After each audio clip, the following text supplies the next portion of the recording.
Bradley Hamner, welcome to the conversation today. John, great to be with you.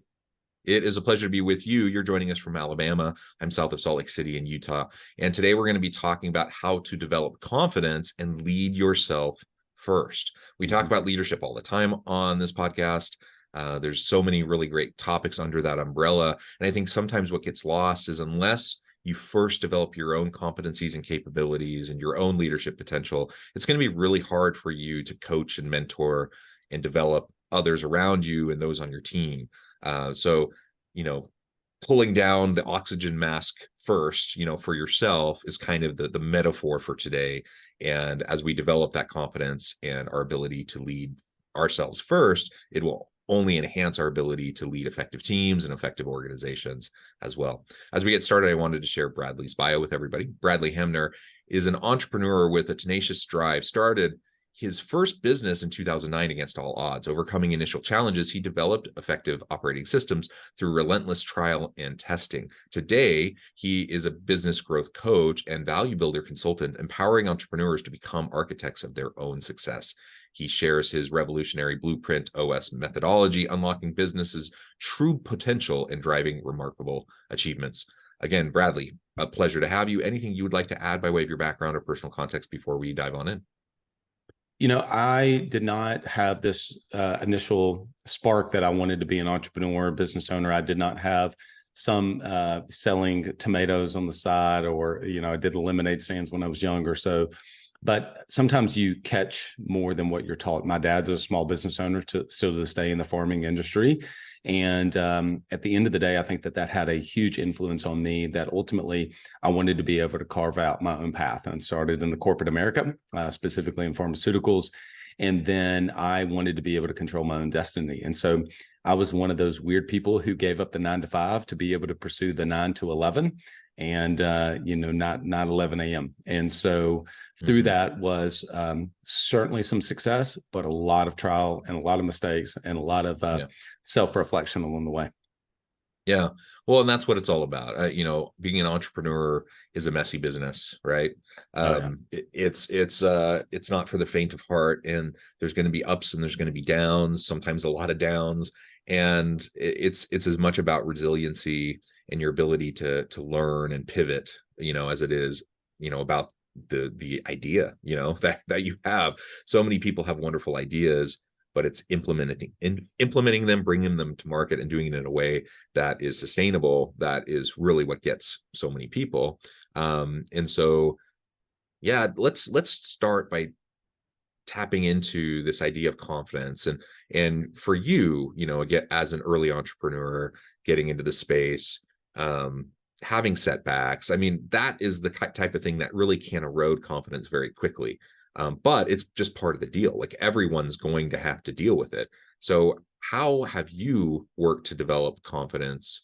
How do you help those you coach also develop that kind of confidence, especially if it's amid, external pressures where it's influencing, quote unquote failures, things that really could be seen as setbacks, and challenge your self-conception, challenge, your thinking around the viability of your approach.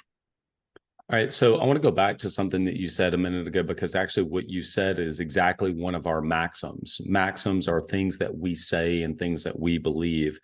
And so we have 20 or 30 of them, different from core values, but one of them is ideas are everywhere. Implementation is everything.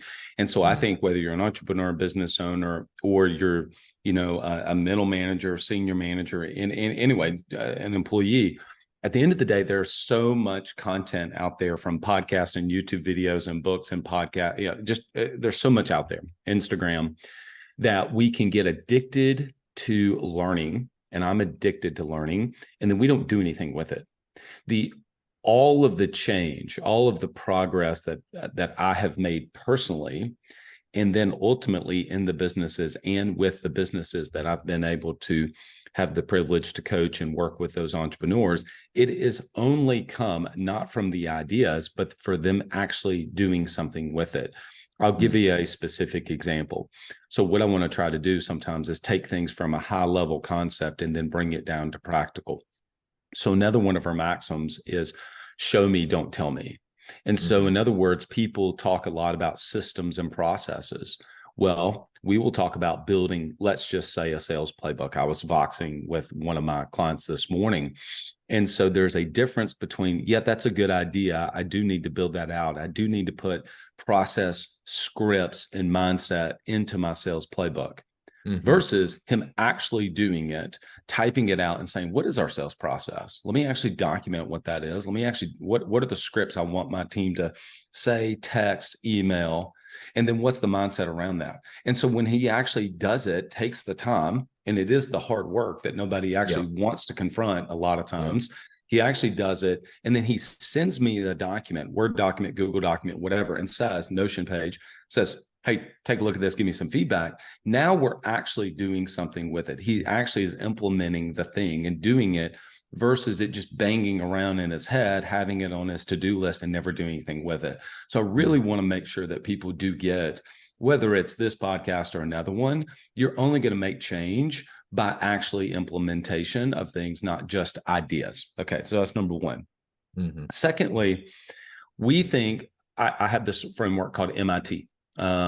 There's a book called The Most Important Thing. Now, I think the book is written by Howard Marks, I believe. This is not really from that book. It really is just the idea of what is the most important thing. And so one day, this was years ago, I was chewing on what is the actual most important thing I think you can do for the business? What is the most important thing I think you can do for your team? And what's the most important thing I think you can do for yourself? And this gets into your confidence question. So I think the most important thing you can do for the business is to spend time thinking about the business. And what I mean by that is, you may say, well, wait a minute, you just said that implementation is everything. Yes. But a lot of times as entrepreneurs, business owners, we will get and we will just go, okay, and we'll be emotional in our decision making versus being able to step back, get above the business for a period of time and saying, all right, what is it we're actually trying to accomplish here? And that we talk about a discipline inside the week, which is called thinking time. I got this from Keith Cunningham. He wrote the book, The Road Less Stupid. And we absolutely believe wholeheartedly in a dedicated 1 hour time that you get out of the office, go to Starbucks, go to your favorite coffee shop, put on the right kind of music that's best for you, and spend time with a pen and a pad, not in your computer, actually gnawing on and thinking about the business. So then, number one, I think the most important thing you can do is to think about the business. Number two, I think the most important thing you can do for your team at any level, entrepreneur, business owner, manager, et cetera, for your team is to actually give them your energy. They are going to feed off of your energy one way or the other. And so you can't give what you don't have, which is another way of kind of coming back to your oxygen mask analogy, is that you can't help other people if you can't breathe. In the event that, the oxygen mask will actually drop, they say you have to be able to put your oxygen mask on first, or you can't give to other people. And if you're running on fumes and you're irritated, and we all have days, certainly that it's that way. Yesterday morning, even that way for me was a little bit like that.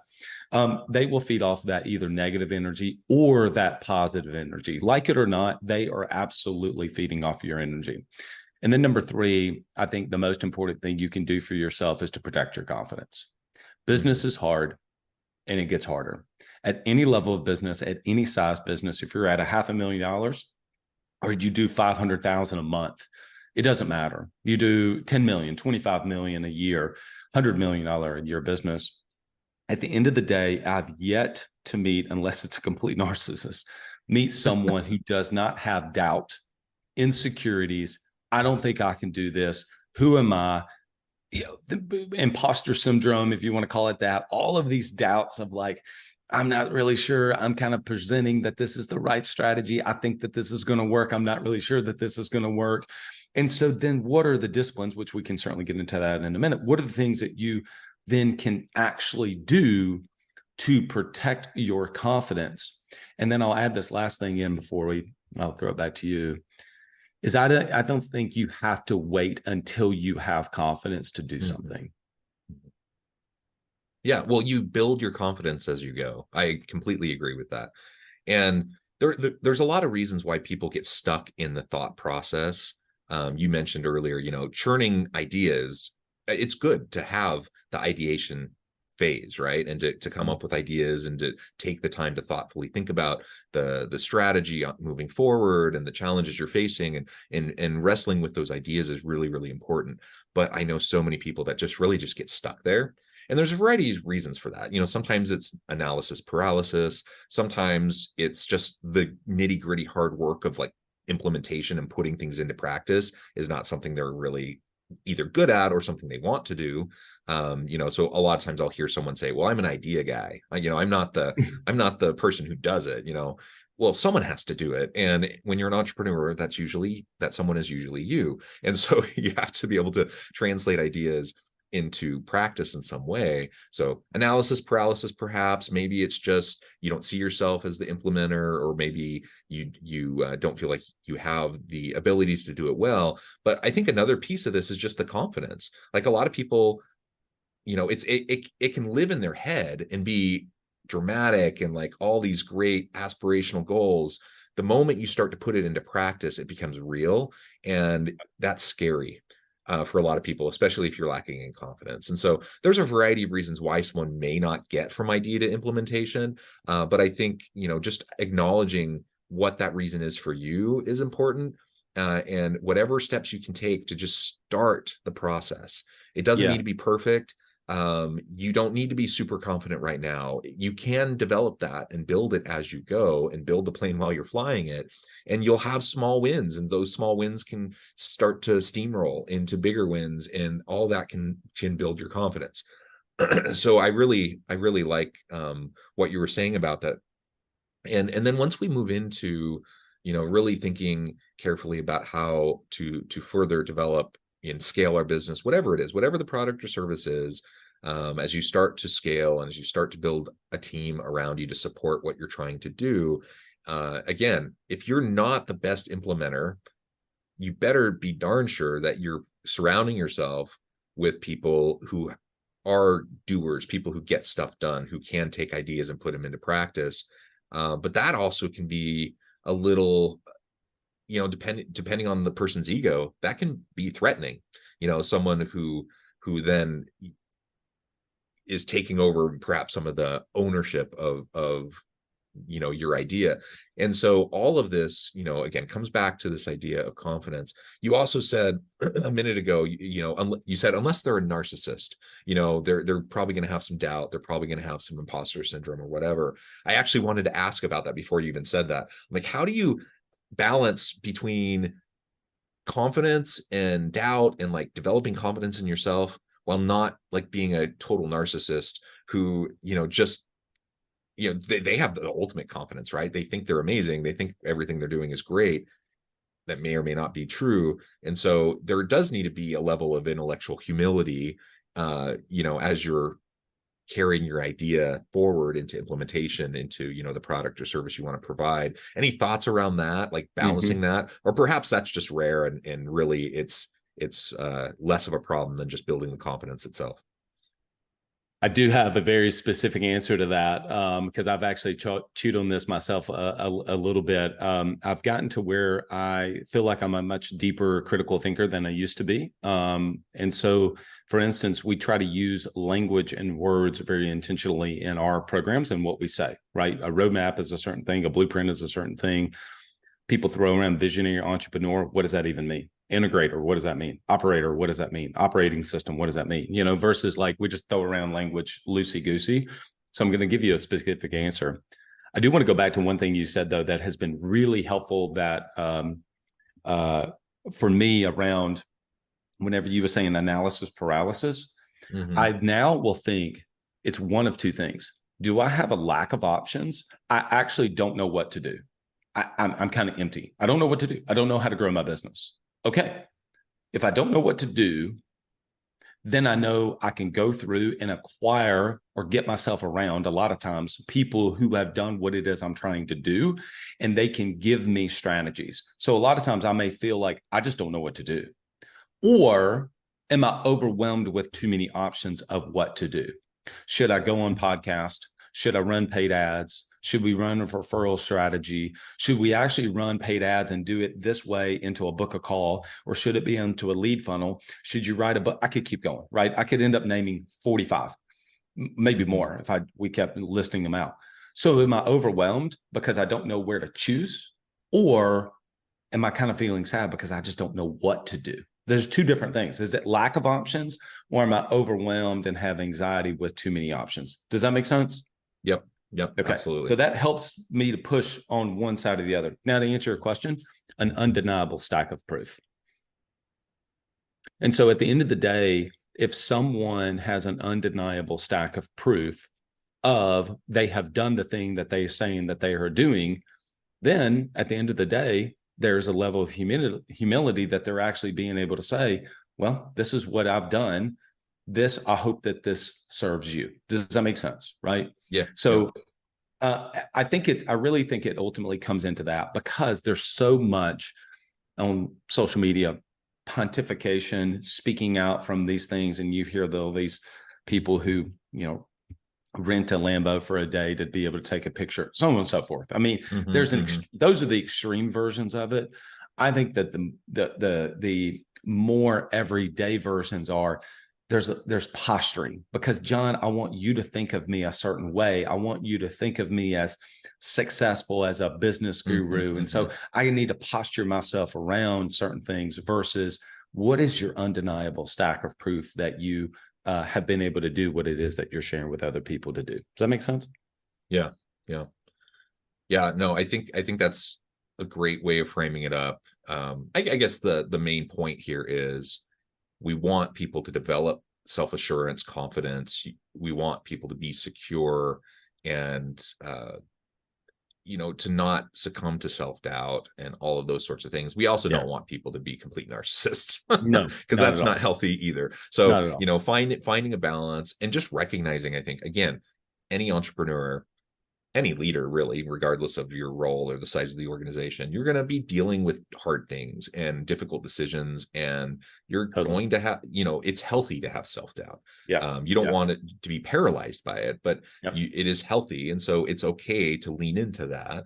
And like you said, with your experience earlier in your career, you really, you face a lot of challenges, but you grow from it. So if you can face those challenges, from a stance of intellectual humility and a desire to learn and grow, and having a little bit of healthy self-doubt, just so that it can prompt you towards further growth. I think that's a really, really healthy thing. And I actually really worry about people who really just seem like everything they do is amazing, and everyone should just be amazed by them. Because usually learning is not really happening there, right? And learning is the name of the game. If you want ongoing development of your product or service, your business, if you want to continue to be relevant in the marketplace, you're going to have to pivot. You're going to have to be agile. You're going to have to adjust as you go. And that only happens as you learn. Yeah. So people talk about the practice of gratitude. And sometimes I have struggled with that. I'll give you a specific example, and then I want to pull this back to what is a structure or a framework to be able to start building confidence week in and week out. So I'll give that to you right after this. Perfect. Yeah. So we were I was hosting some of our clients in Kiawah Island just last week, actually, for our twice a year in-person retreats. And we were we were driving in initially, and I was sitting with one of my coaches, and he was sharing with me about one of his friends who had to have stomach surgery, and he had to have his entire stomach removed. I'd never even heard about this story. And so the guy has gone on in the last few years to compete in like marathons and triathlons with no stomach. And so he was telling me about how he has to eat throughout the day, basically, because his body has to process it effectively immediately.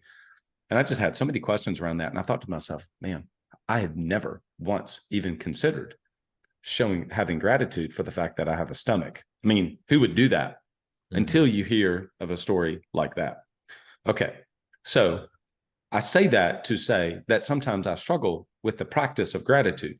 So therefore, some people may struggle with this idea, going back to our ideas are everywhere, implementation is everything, this idea of, yeah, I probably do. That probably is a good idea for me to capture wins because that will give me some confidence. Mm-hmm. But how do I do that? When do I do that? What's the actual discipline to do it? So we Mm-hmm. teach a concept called the perfect repeatable week. Mm. We know that there's no week that is going to be perfect, but if we can lay one out, I'm actually looking at my Google Calendar right now, and I have a Google Calendar set up. Now, we initially map this out, pen and paper. We've got a template basically. And we look at it and we say, what are the actual elements? These, the rocks, pebbles, sand, water concept. Yeah. Yeah. What are the big rocks that we need to put in our week? Okay. So we put that in and we do it based on your energy. What's the best energy time that you have to do those things? Mm-hmm. Because when you're at your best, it's better for everybody else. Okay. So we look at the perfect repeatable week. And one of those elements, one of those big rocks is what we call Sunday night planning. Now, there are really three main times that people will choose to plan their week. You can call it whatever you want to. It's planning the week ahead. And so it is either Monday morning, which for most people, especially if you have young kids, you're going to have to be getting up early. You might be going to the gym. When are you actually going to find that time? And by the time 8 o'clock, 8:30 hits, you're into the week already and you didn't do the planning. So for a lot of people, they try to do Monday mornings. Some people, it works. We teach being able to take off as much as you possibly can, depending on your business. Take off on Saturdays. We call it free day Saturdays. And then if you're a person of faith, some people will go to church on Sundays. Regardless, it's usually Sunday mornings as a time of rest. So by the time, if you take off for Saturdays, you get most of the day on Sunday if you're watching football or whatever. By the time you get to Sunday evening, most of the people we work with are entrepreneurs. They start clicking over into the week, right? They start looking into the week. And so that's the time that we think, hey, let's do their Sunday night planning. And the very first thing that we do is to grab what are the wins from the previous week. And every time, I personally have to go back to my calendar and say, well, what did we do last week? Oh, yeah, that's right. I had that call with John. That was great. That was a great podcast with John. So this coming Sunday, I'll write down what was a win. I had a really great conversation with John on the podcast on Thursday morning. That gives me a little bit of confidence. And then I do, I actually had a really good sales call Wednesday afternoon, and we had great sales training with Liz, my newest salesperson on my team. She gave great feedback. I had great dialogue on Thursday morning with my team talking about the 2024 plan and what we're going to do. Oh, that gives me a win. And I start to feel a little bit of progress because, see, actually, for most of us, business owner, entrepreneur, when we get to the destination, we actually realize the joy was in the journey. And so a lot of ways we feel most confidence in making progress. And so what we do and everything, if you interact with any of the stuff that we do, every time we run our programs called Blueprint, the very first thing that we do a quick energy check. Everybody posts in the chat, hey, where's your energy today? Is it green, yellow, orange, or red? And people are honest. Some people jump on and go, I'm red. I'm not feeling well today. I was tired, didn't get much sleep. Hey, appreciate that honesty. No doubt. Some people are like, I'm green today. I feel great today. And the second thing we do is wins. 3 minutes on the clock. What were the wins from the past week? And every time people say, you know what, that 3 minutes is really helpful to me. Just carving out the time. That's all it usually takes, is to flip back through the calendar, grab the wins from the previous week. And there have been some weeks I can look back on and say, I felt terrible. I had difficult conversations. It was a challenging week. We lost a customer. We didn't make the sales we needed to make. Marketing was this. I looked at the financial budget, wasn't doing well. And it is challenging to find the win. But if I force myself, I start to see, you know what, actually, looking that really did help me. I've got a better picture of what we need to do, even though that sucked on Friday, that conversation with so-and-so, was difficult. I actually can take that and pivot it just a little bit, just a hair of a degree, and be able to extract the lesson from that and the opportunity that's going to come from that difficult conversation, because we can be better. And that's why that's just one of the big elements that we put in, which is called Sunday night planning inside the perfect repeatable week. So hopefully that gives people a really tangible thing from this high level of like, how do you protect your confidence, to actually, this is literally how we do it. Yeah, no, I love that. And the Friday night, or excuse me, the Sunday night planning, as you mentioned, I think that's really critical. I love the gratitude component. I love looking for the wins. And it may seem, people listening may think, well, yeah, I just know that. I don't need to take time to do that. But my experience, and I think your experience, is that unless you carve out the time and explicitly take the time to reflect on those things, a lot of times they get lost. So you have all sorts of things that are wins, all sorts of things that you can be grateful for. And unless you take the time to reflect on it, they kind of fade into the background and they can get lost amidst all of the other challenging things and the setbacks and all the things that we face. And again, whether it's a Sunday night or whenever you choose to do it, having a way to prepare for and plan for the upcoming week is going to just be so essential to setting like a good foundation for what you're going to be doing. And people talk about the Sunday blues, right? Everyone has felt that, like you're not looking forward to going back to work on Monday. You have this hectic week ahead of you. Man, just having a plan, having an understanding of what you're facing during the week, and strategically mapping out where you're going to spend your time and put your energy, even when you still know that you have all these challenging things that are going to be facing you in the upcoming week. I found that just really largely removes the Sunday blues. And it's something then I get excited for the upcoming week. And, I appreciate the weekend that I had, but now I'm excited to just hit things, hard the next day. So I think those are some really great practical tips. Yeah, I think so Monday, I don't have as much of Sunday blues, but I definitely do Monday. Monday is a heavy meeting day for me. Yeah. And so if I wait till Monday to plan out the week, it just doesn't give me as much of some energy, right? And remember, the most important thing I think you can give your team is your energy. So when I look at that, I can go, okay, Monday, heavy meeting day. But when I look at Tuesday and look at Wednesday, and I actually build momentum going into the week. Like, I love doing this podcast on a Thursday morning. I love Thursdays and Fridays. I've built the week purposefully to do the things that I want to do that actually move the business forward, because really Mondays are heavy meetings. Tuesdays and Wednesdays are delivery days. Like, I'm actually like just doing the thing that our programs teach. Mm-hmm. And then Thursday, Friday becomes content creation, putting things out, podcasts like this, working above the business. People talking about working on the business. We think that there's on, in, and above the business. And so I get to do some of those things on Thursday and Friday. And that leads me into a really great Saturdays and Sundays for me. And then I kind of get to rinse and repeat. But at the end of the day, I wanted to design the business that way, and design and architect my week that way, which you can see I'm using that language. That language is intentional, because I transitioned from being the rainmaker, doing everything, to becoming the architect. And what architects use, they use blueprints. And so that's why obviously our program is called Blueprints. So we help business owners to be able to build and design the business that gives them everything that they ultimately dreamed of having. Yeah, wonderful. Well, Bradley, this has just been a great conversation. I know at the time I need to let you go and get on with your busy day. But before we wrap things up, I just wanted to give you a chance to share with the audience how they can connect with you, find out more about your work, your team, and then any final word on the topic for today. I would, I think that first of all is consider, and invite people to consider implementing, looking at their week and saying, what is my perfect repeatable week? Okay. No, we didn't obviously have the time to get into all of the different elements of building a perfect repeatable week. But at the end of the day, what do you really want your week to look like from the time you wake up to the time you work out, et cetera? No, that's number one. And then number two, and consider I invite you to consider implementing the Sunday night planning system, and starting out with the very first thing is, what were the wins from the previous week? And then you can start to turn your attention to the week ahead. But first, go back to the previous week, grab that, actually write it down, type it into Notion, whatever your methodology is going to be, and building of that discipline.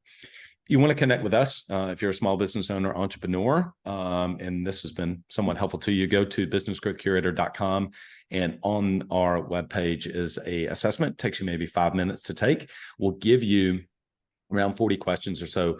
Even a lot of people say just the questions themselves make them stop and have to think. It'll give you a score and give you some customized feedback on areas that you can improve. Wonderful. Bradley, thank you so much. It's been a pleasure. I encourage the audience to reach out, get connected, find out more about what Bradley and his team can do for you. And as always, I hope everyone can stay healthy and safe, that you can find meaning and purpose at work each and every day. And I hope